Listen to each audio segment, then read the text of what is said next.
Bonjour à tous, c'est Jack de Prélude Photo, j'espère que vous allez bien. Aujourd'hui, on se retrouve pour parler du livre Gitan de Joseph Koudelka, un photographe que nous apprécions énormément chez Prélude Photo.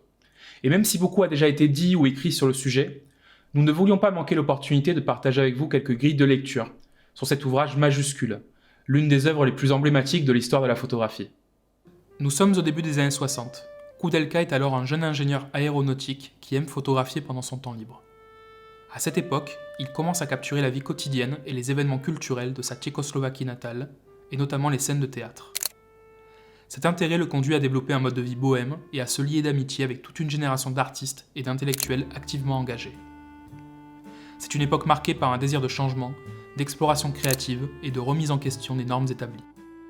Également musicien à ses heures perdues, Koudelka se rapproche par la suite de la communauté rome et décide très tôt de quitter définitivement sa carrière d'ingénieur pour se consacrer à 100% à la documentation de la vie gitane, un travail fondateur dans sa carrière de photographe. Ainsi, aujourd'hui, pour discuter de ce travail et de la vie de cet incroyable auteur, car les deux sont indissociables, nous allons approfondir certains facteurs fondamentaux qui construisent cette œuvre afin de découvrir ce qui la rend si exceptionnelle.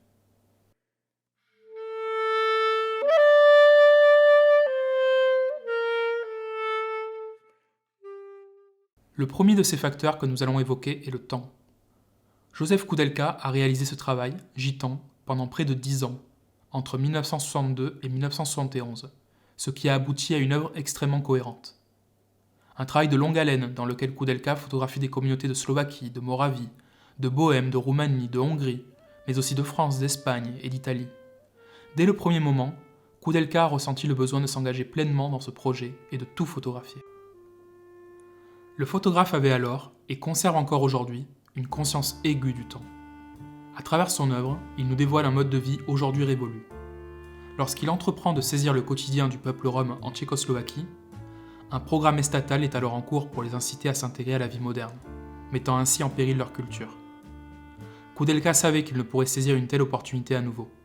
Une chose intéressante à souligner, c'est que lorsqu'on lui demande ce qui l'a motivé à photographier les gitans, il ne parvient pas à l'expliquer clairement. Une chose est sûre, il s'est laissé guider par son intuition. Une leçon précieuse, à n'en pas douter, que nous pouvons tirer de cet auteur qui semble capturer uniquement ce qui résonne avec sa propre histoire, ce qui le touche. Il photographie ce qui lui dicte sa conscience, comme en témoigne son refus tout au long de sa carrière de travaux rémunérés, afin de préserver sa liberté et de respecter son éthique, privilégiant ainsi une photographie exclusive à son propre dessin, sans compromis. Le temps joue également un rôle dans l'édition de l'ouvrage qui nous intéresse, Koudelka n'ayant eu de cesse d'ajuster la présentation de ses œuvres de jeunesse sur les gitans, faisant appel à des formats très variés. En ce qui concerne les éditions françaises, au nombre de 3, c'est la dernière en date, sortie en 2019, que nous vous présentons aujourd'hui. Cette édition est le prolongement de poche de l'édition grand format sortie en 2011, qui est celle qui se rapproche le plus du concept d'origine. Car contrairement à la première édition de 1975 parue sous le titre Gitan, la fin du voyage, et qui ne contenait qu'une soixantaine de clichés, ce sont ici 109 images qui composent l'ouvrage, suivant la maquette qui aurait dû être la sienne à l'origine. Car à l'instar de ces communautés nomades, le photographe a lui-même pris le chemin de l'exil.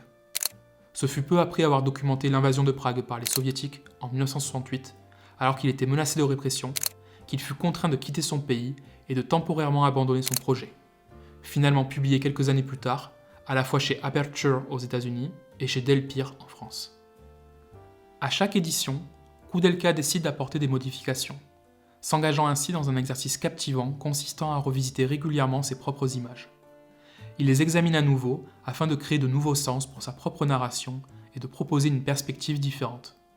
Par exemple, dans l'édition de 2011, des images en double page sont disposées sur un pli, contrairement à cette édition où toutes les images ont la même taille, avec un espace blanc constant, à gauche.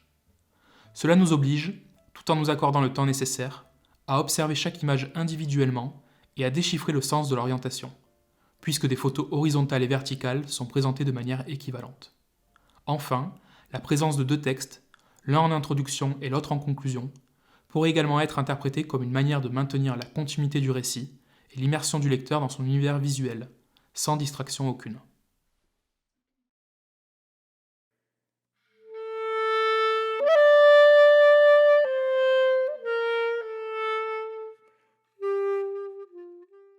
Vivre au sein de la communauté Rome permet à Joseph Koudelka de capturer des photographies d'une certaine manière intime. Dans ces clichés, nous ressentons une proximité avec les personnes, la plupart d'entre elles regardant directement l'objectif, posant, établissant une connexion avec le photographe et, à travers lui, avec nous. Beaucoup de ces photos ont été prises dans des espaces restreints, à l'intérieur de leurs habitations précaires ou des caravanes où vivaient les gitans. Koudelka a su établir un lien de confiance en se basant sur son intérêt initial pour leur musique et leur mode de vie, et parce qu'il s'identifiait véritablement à tout cela. Il était également, comme eux, une sorte d'outsider dans son propre pays, un pays qui, au demeurant, n'était nullement intéressé par la représentation de ses populations. À l'époque en Tchécoslovaquie, tout comme dans de nombreux autres pays, les communautés gitanes étaient exclues de la société et rejetées par le reste de la population. Souvent l'objet de nombreux clichés tenaces, identifiés comme ceux capables de tromper, mentir ou voler, leur absence d'intégration dans l'État et leur marginalisation les condamnaient à vivre dans la pauvreté. Koudelka se présentait comme l'un d'entre eux, partageant leurs conditions de vie. À cette époque, alors que les Roms dormaient dans leurs caravanes, lui-même dormait en plein air, à la belle étoile.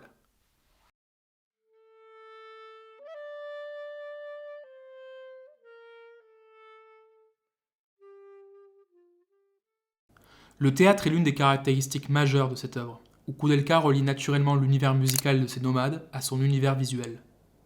Il raconte que ce qui le pousse véritablement à se rapprocher d'eux au départ, c'est leur musique, qui le touche profondément. Au départ, il transporte avec lui un enregistreur avec lequel il capture les chansons qu'il entend et offre les photographies qu'il prend. Des gestes grâce auxquels il parvient à établir facilement des liens avec eux. Ses origines, en tant que photographe de théâtre, laissent une empreinte visuelle sur son travail, construisant une vision du monde comme une scène, où les hommes sont les acteurs. Dans le travail, nous découvrons des compositions dynamiques, souvent pleines de mouvements, très bien équilibrées. La lumière, les gestes y occupent une place centrale. Non seulement le travail de Koudelka est bien encadré et composé, mais il déborde également de vie et d'émotion. L'auteur semble recréer des scènes du quotidien, mais aussi des célébrations qui rythment la vie de ces communautés nomades. La mort, enfin, y est très présente. De ces clichés s'échappe une vision à la jonction du documentaire et du subjectif. Comme le dit si bien Koudelka lui-même, « Mon travail n'était pas documentaire. Les gitans ne sont pas seulement tels qu'ils apparaissent sur mes photos, c'est ma vision d'eux. » Mais comment Joseph Koudelka parvient-il à créer ces images si puissantes ? Qu'est-ce qui les rend si saisissantes pour l'œil ? Observons attentivement certaines de ces photographies. Je pense qu'une des clés réside dans le pouvoir du contact visuel entre les protagonistes et l'appareil photo, ainsi que dans la proximité. Cela permet au spectateur de pénétrer directement dans l'image pour ensuite l'explorer. Ce lien de confiance que le photographe réussit à établir se transmet à travers ces images, car la distance qu'il maintient avec les sujets est vraiment courte, nous permettant ainsi de nous immerger dans la scène comme si nous y étions. Il est à noter que Koudelka a utilisé un objectif 25 mm, lui offrant un champ de vision très large. On imagine donc aisément le photographe aller au plus près de ses sujets pour obtenir ses portraits. En matière de composition, 3 valent souvent mieux que 2, et ces exemples clairs démontrent comment les compositions triangulaires confèrent aux photographies de Joseph Koudelka un réel équilibre. Le photographe utilise ces triangles pour d'une part remplir son cadre, mais aussi pour apporter du mouvement à ses images, nous invitant par la même occasion à observer les scènes de façon répétée et circulaire. Son œil capture rapidement les scènes, organisant les multiples éléments à des endroits stratégiques, comme ici, où les figures se détachent bien du fond, chaque sujet réalisant une action et apportant son mouvement propre, offrant beaucoup à voir dans une seule image. Les lignes dirigent le regard, nous incitant à entrer directement dans la scène pour ensuite la parcourir, ce qui donne des images très puissantes, accrocheuses. Regardez enfin comment il travaille avec la lumière, une caractéristique qui se répète dans ses photographies de veillées funèbres. Ici, le photographe se positionne en contre-jour. Ce qui pourrait sembler être un désavantage dans de nombreux cas, Koudelka le transforme en atout. Je pense qu'il y a une intention, peut-être consciente ou non, de laisser entrer cette lumière par la fenêtre devant lui, mais de dos à ses sujets principaux, ce qui peut revêtir une signification associée à l'imaginaire religieux, biblique, avec la lumière de Dieu qui se pose sur le sujet élu. À travers cet ouvrage, desquels s'échappent de multiples sentiments, tels que l'amour, la compassion, la tristesse ou le désespoir, de grandes leçons peuvent être ainsi tirées. Joseph Koudelka est l'un des photographes indubitablement les plus importants de notre époque. Humblement, aujourd'hui, nous avons essayé de donner à voir comment ce mode de vie pouvait être mis en relation avec cette splendide et tragique description de mode de vie aujourd'hui disparu. Nous avons également appris que, en tant que photographe, nous pouvons enrichir notre travail non seulement par l'influence d'autres photographes, mais aussi par d'autres formes artistiques telles que la musique ou le théâtre, la peinture et le cinéma. Koudelka nous prête en quelque sorte son regard pour voir la réalité comme le grand théâtre qu'est la vie, où nous sommes tous des personnages de notre propre histoire et où il suffit de savoir comment se mouvoir pour raconter quelque chose de la meilleure des manières.